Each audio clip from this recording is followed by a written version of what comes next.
Ladies and gentlemen, National Security Advisor Jake Sullivan worked for the current president when he was vice president. He also worked for Clinton. He was also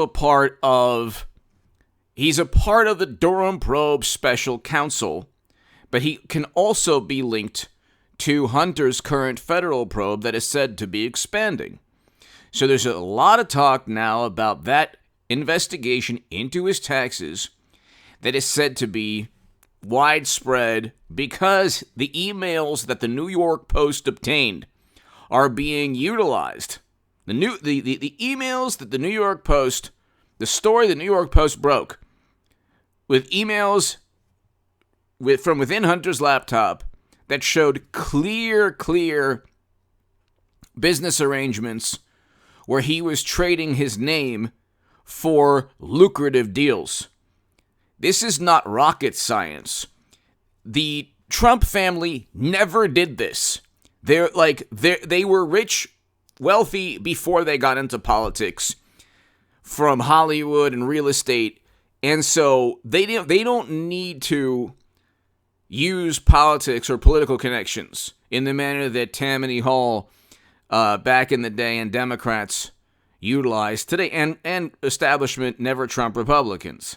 Okay, Trump Republicans might do so as well, but not nearly to the extent.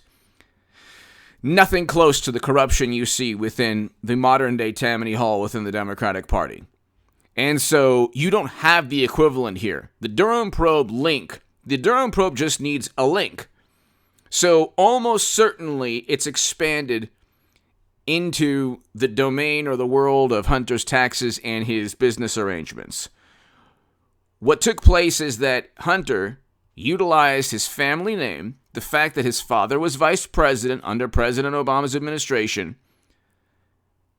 and now the president, to obtain lucrative business deals in China and other countries.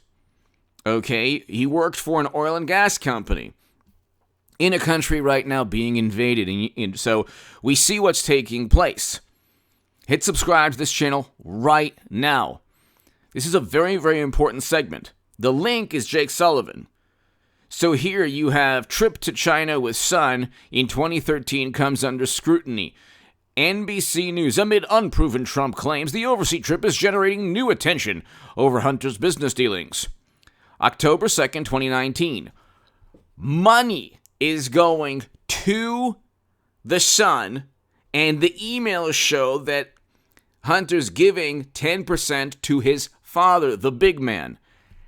This is his own writing. He's saying he's giving commission to the vice president and then now the president. He's giving commission. He's giving a cut of the money he earned. It's within his own writing that's being utilized by the federal government right now. And so you have this link between the Durham probe special counsel and the federal investigation going on right now, and it's Jake Sullivan. It's also the law firm.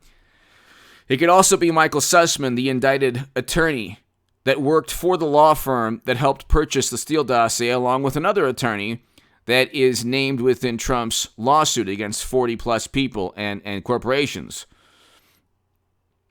So several former White House officials who traveled with them on the trip told NBC News they didn't know at the time that Hunter had any business interest in China. Of course they knew. They're all lying. They know everything about one another.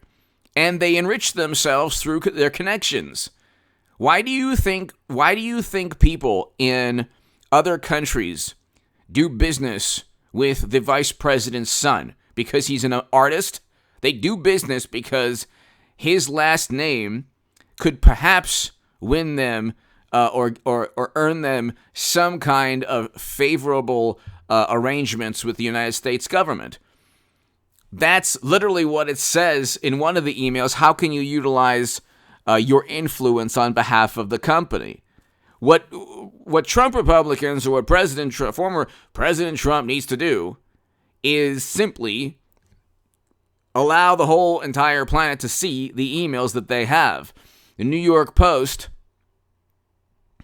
The New York Post already disclosed a number of emails, but Twitter and Facebook and social media algorithms went to bat, closed ranks, circled the wagons, and of course, silenced any debate and discussion. That's how they come to these consensus agreements. That's when they say, well, the consensus among experts. It's not an actual consensus. It's a fabricated consensus media and Democrats always point to as they actively silence and disparage and mock and denigrate and demean and prevent any dissent, sweep under the rug any story detrimental to them. Then they say, well, there's a consensus. Everyone agrees. It was actually disinformation from the Kremlin. Well, how do you know? Well, James Clapper said so. Well, he was not only lied under oath, as did Brennan. Both of them lied under oath, should have gotten perjury charges.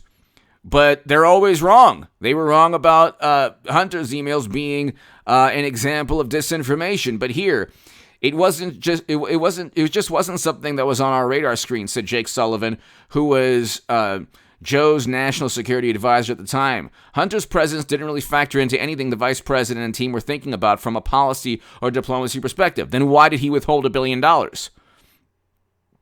So here you have to, so he's working for an oil and gas company in a country now being invaded, and he's being investigated for his tax returns and for emails that show that he's trading on his family name, perhaps offering or giving the semblance or the possibility that that anyone who works with him will have access in some way with the United States government. And you have all of this going on. But with Trump, the same NBC News, so that's one NBC News article, and the same NBC News, if you look, says, oh yeah, Joe is hands off. This is how a DOJ should be, and it's just it's unbelievable. It's unbelievable. You can look NBC News right when you want the article. It's never there. NBC News, new developments, and the difference between Trump's, this is unbelievable. The federal probe into Hunter Biden is going as it should, with his dad being hands off. How do you know this? Merrick Garland and everybody there, they're all Democrats. They're all liberal Democrats. And if they could indict Trump, they would.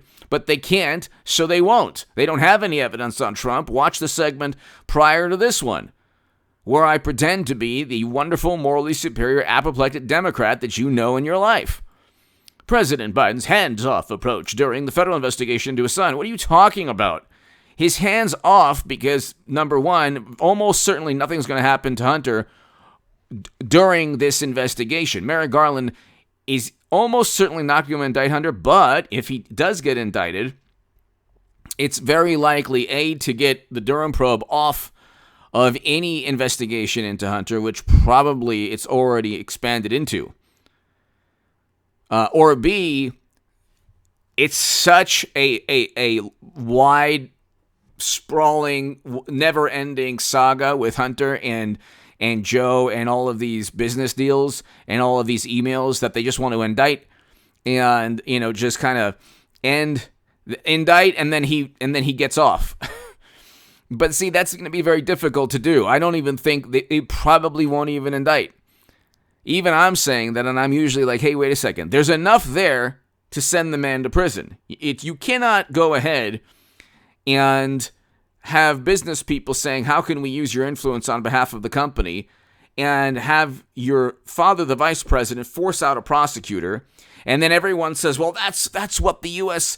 Government wanted. Well, where's the evidence the U.S. government wanted that? You can say that, oh, well, this organization and this diplomat agreed that it was the right thing to do to force out a prosecutor, a Ukrainian prosecutor, but it's a sovereign country, I thought. Of course it is. It's being invaded now. Isn't that interesting? What a coincidence.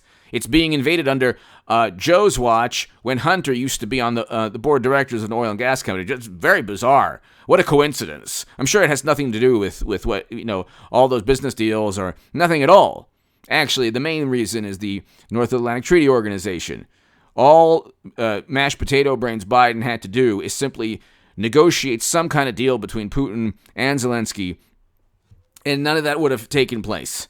But he didn't want that. He wanted to blame the catastrophe, the millions and millions of people displaced, refugees, all these things, lives lost, thousands upon thousands. They wanted to blame, gas prices and inflation, which, by the way, were going up and skyrocketing long before the catastrophe in that region of the world.